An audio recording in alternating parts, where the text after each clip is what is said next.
बिरहा के सम्राट गौरी शंकराचार्य जी। कभी एक जमाना था, गौरी शंकराचार्य हमसे जूनियर कलाकार है, इस क्षेत्र का बिरहिया मैं था 1 नंबर का इसी क्षेत्र में। तो साथियों कहना बा तेज बहादुर जी से बहुत रुपयों का पुरस्कार भाव है क्या। देखिए गुरु पूजा की गीत मैं गा रहा हूँ।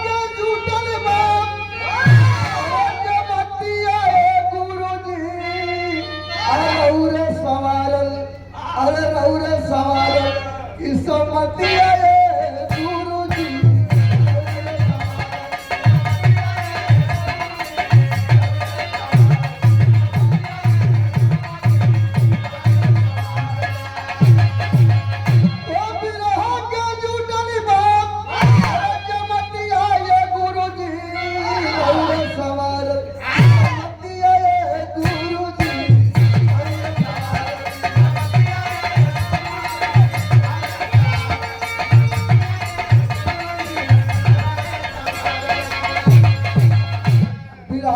भोजपुरी निकली, भोजपुरी को आप बात ले जाने भोजपुरी कलाकार हुए कैसे। भोजपुरी के हुए सिंगार हो,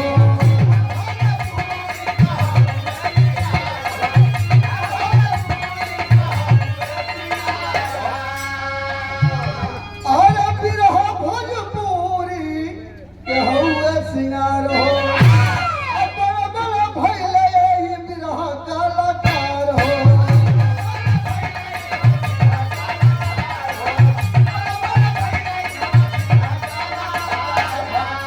ये किसकी महिमा है? हमारे गुरुजनों की महिमा है।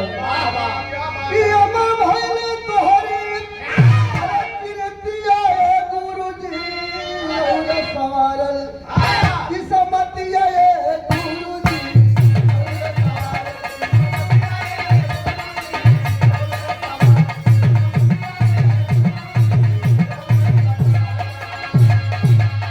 इसी विरह से कि बेचल परशुराम बोल बिरह से ऊंचाई।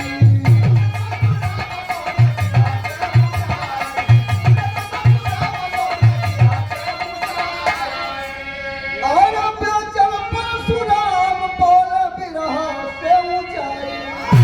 अरे हिले बुल्लू सरग गइले सोहरत कमाई।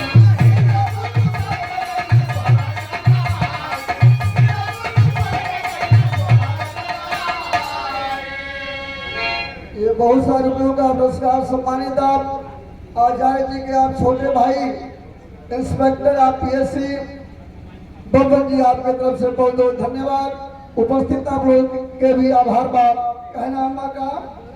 हीरा बुल्लू सरगे गइले सोहरत कमाई।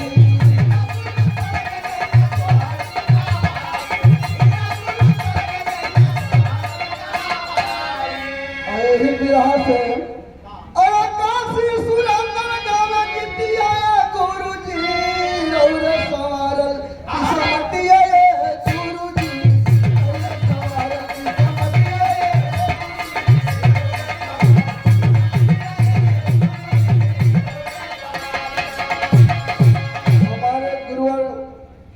के कृपा से अरे लाखों हजार हो गई ले गवैया।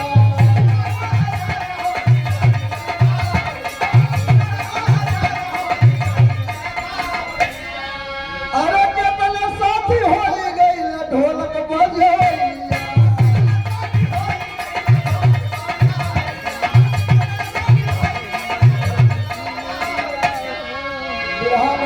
परिवर्तन भाई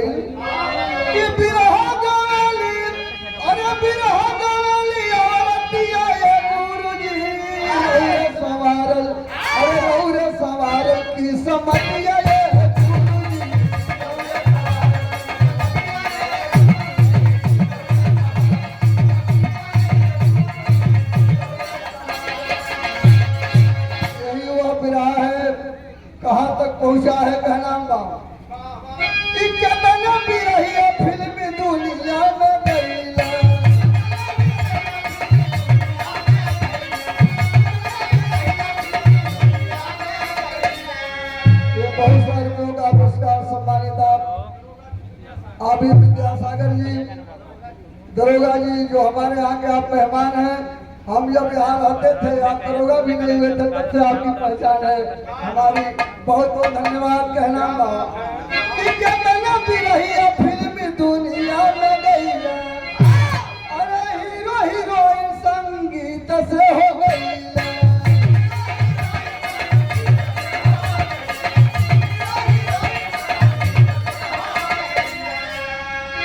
अरे महिमा गावल जाला गिरवा रतिया ये गुरुजी, रौरे सवारल किस्मतिया ये गुरुजी, रौरे सवारल।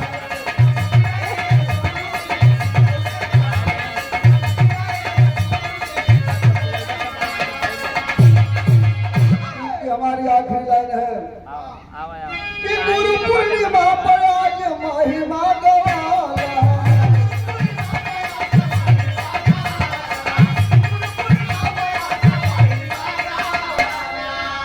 अरे गुरुजी के दान और दक्षिणा दियाला।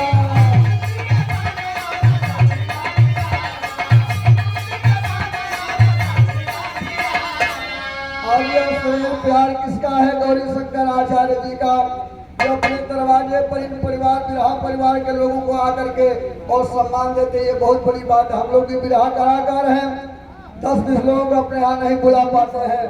ये बहुत बड़ा योगदान आचार्य जी का है। तो आखिरी में कहना बा, और जन गौरी